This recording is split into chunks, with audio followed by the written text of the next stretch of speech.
Tasavvur qiling, siz koinot kemasidasiz. Atrofingizda milliardlab yulduzlar porlab turibdi. To'satdan oldingizda mutlaq qorong'ulik paydo bo'ldi. Bu shunchaki bo'shliq emas, bu koinotdagi eng vahshiy maxluq. Yorug'likni ham yutib yuboruvchi qora tuynukdir.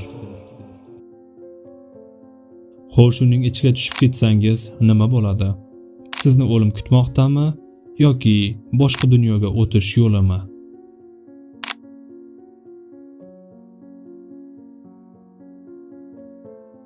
Oddiy qilib tushuntirganda, qora tuynuk bu o'ta ulkan yulduzning o'z ichiga qulashidan hosil bo'lgan nuqtadir.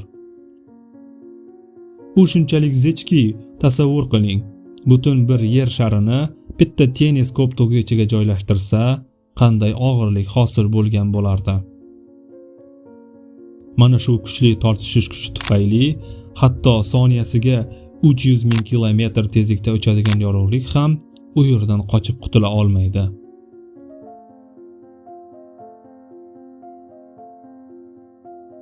Agar siz qora tuynukka oyoqlaringiz bilan yaqinlashsangiz, fizika qonunlari siz bilan hazillashishni boshlaydi. Oyoqlaringizdagi tortishish kuchi boshingizdagidan bir necha milliard marta kuchliroq bo'ladi.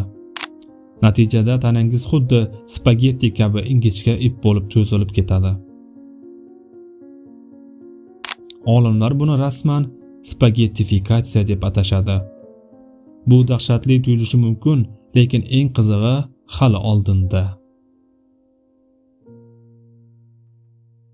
Einsteinning nisbiylik nazariyasiga ko'ra, kuchli tortishish kuchi vaqtni sekinlashtiradi.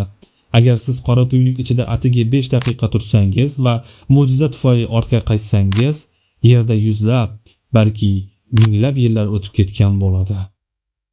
Siz uchun bir necha daqiqa insoniyat uchun butun bir era bo'lishi mumkin. Siz kelajakka sayohat qilgan sayohatchi bo'lasiz. Hech kim qora tuynukning narigi tomonida nima borligini aniq bilmaydi.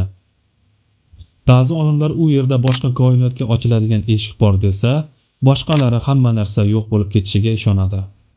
Ammo bir narsa aniq. Qora tuynuklar koinotning biz hali yecha olmagan eng buyuk jumboqlari.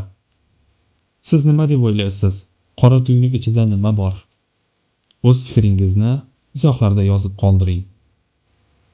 Agar video sizga yoqqan bo'lsa, like bosing va koinot sirlarini birgalikda o'rganish uchun kanalimizga obuna bo'ling. Keyingi videoda ko'rishguncha